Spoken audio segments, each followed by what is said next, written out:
ایک زمانے میں ایک متحرک اور جادوئی سرزمین میں روزی نام کا ایک عجیب سا خرگوش رہتا تھا۔ روزی کی کھال سب سے نرم اور سب سے زیادہ جستجو کرنے والی آنکھیں تھیں، اور وہ اپنے آس پاس کی دنیا کو تلاش کرنا پسند کرتی تھی۔ ایک دھوپ والی صبح جب روزی گھاس کے میدان سے گزر رہی تھی، وہ ایک پراسرار چمکتے ہوئے پتھر سے ٹھوکر کھا گئی۔ یہ قوس قزح کے ہر رنگ کے ساتھ چمکتا اور چمکتا روزی پر جادو کا جادو ڈالتا۔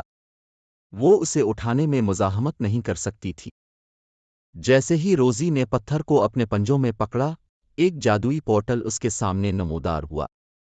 بغیر کسی ہچکچاہٹ کے روزی فوراً اندر داخل ہوئی، یہ جاننے کے لیے بے چین ہوئی کہ یہ اسے کہاں لے جائے گا۔ اس کی حیرت میں روزی نے خود کو ایک ایسی سرزمین میں پایا جو اس نے پہلے کبھی نہیں دیکھا تھا۔ درخت کینڈی کین سے بنے تھے اور نہریں چاکلیٹ کے دودھ سے بہہ رہی تھیں۔ آسمان سوتی کینڈی کے بادلوں سے بھرا ہوا تھا اور ہوا تازہ پکی ہوئی کوکیز کی طرح مہک رہی تھی۔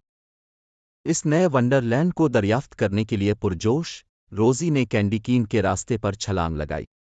راستے میں اس کا سامنا خوشگوار مخلوق سے ہوا، ایک دوستانہ چاکلیٹ چپ کوکی جس کا نام چپ ہے، ایک ہنستا ہوا مارشمی جس کا نام فلفی ہے، اور ایک شرارتی لالی پاپ نامی پاپ۔ روزی اور اس کے نئے دوستوں نے مل کر سنسنی خیز مہم جوئی کا آغاز کیا۔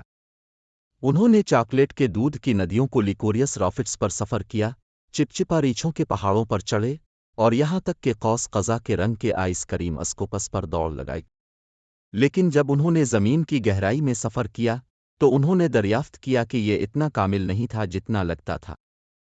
سورپس نامی ایک خبتی اور تلخ بوڑھا کینڈی جادوگر زمین پر حکمرانی کرتا تھا، اداسی کے منتر ڈالتا تھا اور ہر ایک سے خوشی چوری کرتا تھا۔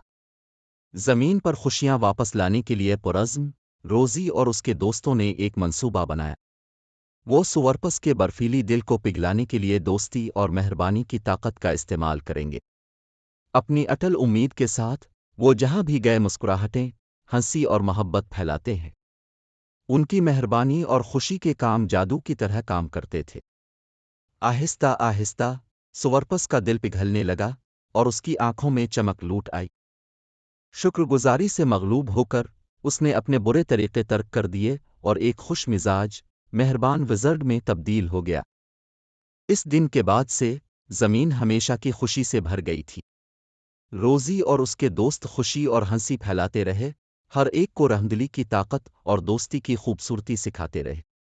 اور یوں روزی اور اس کے جادوئی دوستوں کی مہم جوئی لیجنڈز کا سامان بن گئی۔ ان کی کہانیاں نسل در نسل منتقل ہوتی رہیں، بچوں کو ہمیشہ اپنے اندر جادو تلاش کرنے اور اسے دنیا کے ساتھ بانٹنے کی ترغیب دیتی رہیں۔